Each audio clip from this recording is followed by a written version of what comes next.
are keeping up with Tom Kelly, who's in his 100th race. The government is dropping thousands of new and rare coins. This could have been much worse is what officials are telling me. The fire actually hopped over several roads. This is where it all happened, room 404. Deputies found the body of Reese's victim, Pamela Hutchinson, and today Reese admitted to killing her, stealing her car and her identity, and accepted a sentence of life behind bars. One of the big impacts we've seen so far is also this beach erosion. You can see that's a pretty big depth that comes up mid-calf on me, and that water is pushing in on us and taking that sand out. Traditionally we call it the live drive, but today we're going to call it the dry live because I am happy to be saying dry. Is it okay to text when you're at a red light? And the answer is yes. As long as your car is stopped, you can't get ticketed. You also want to make sure you're working in a well-ventilated area, so open any windows, turn on ceiling fans. At FSW, that tuition rate is closer to $3,400. That's almost half the price. Students got their hands dirty this morning to welcome Island Coast's newest academy, and we're going to get our hands dirty too, laying some concrete blocks. The goal of health officials during this pandemic is to go ahead and find out who all has tested positive and who they've had interaction with. This will allow them to trace it back to the source where it all began. Today, City Council is going to discuss whether these should be mandatory when you go out in public. Today, you're finally able to enjoy a movie on the big screen with some fresh popcorn in your hand. Hello? My name is John. Hi, this is Lorraine. Many of you jumped at the chance to vent, to tell me and everyone else just how tough it is right now. I've been unemployed since March 15th. I just finally got a response from them, and I'm ineligible. I have cancer. I'm sick. I'm not working because of the COVID. I mean, I'm at my wit's end. I work at a convenience store. It's been really rough because we take the chance of catching it with so many people coming in and out and taking it home to our families. Some of you miss going places. No, I haven't been anywhere for about 2 months now, but because of this corona. While others are worried about reopening our state. My husband and I are both over 70. People are not wearing masks. They are wearing gloves and touching everything. I am heartbroken about the people that are out of work, but we can't do it too soon. Then there's those of you who find a way to stay positive. I'm still not sure when I'm going to start working again. While staying at home, I started making masks with my mom. Miguel, in our community, it would be fun to get together on the second hole of the North Course at Spanish Wells for a sing-along. I know this will all pass. We will be able to get back to somewhat normal routines.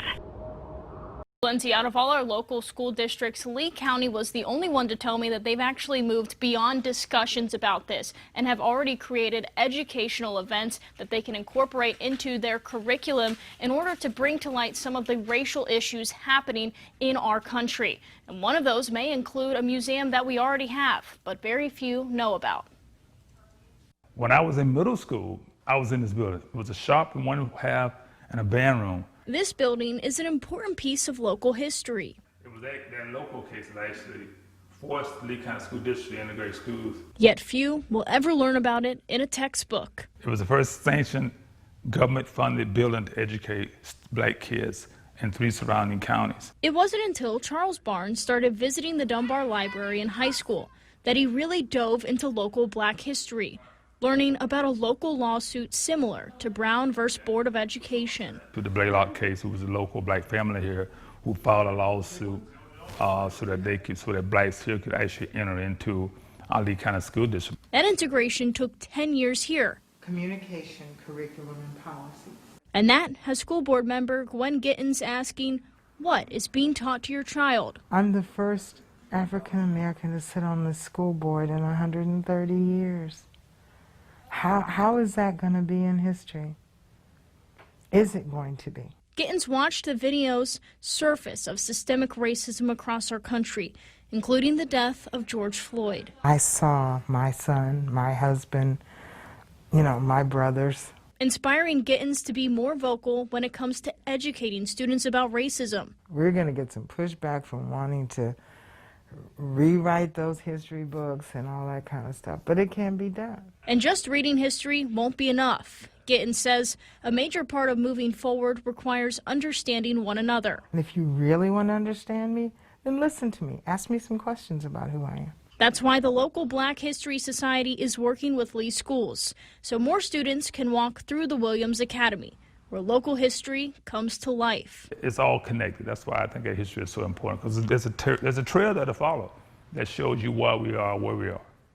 Gittens is working with other Lee County School Board members to establish a new committee that would address systemic racism. Live from the newsroom, Janae Muchmore, Wink News. Now,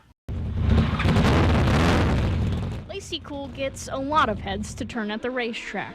Not because of her age, I'm 13. or even the fact that she's a girl racing among the boys. Green flags in the air. It's because her true drive lies not behind the wheel, but within her heart. Started out racing after my little brother Rocco passed away from type 1 diabetes. Her little brother Rocco was 1, and Lacey, though only 4 at the time, remembers several trips to the hospital. We took him to the hospital, and then 3 hours later, they still said he had the flu to go home. He started breathing really funny, started wetting the bed even more, so we took him back to the hospital. When Rocco passed away, it was a shock. It was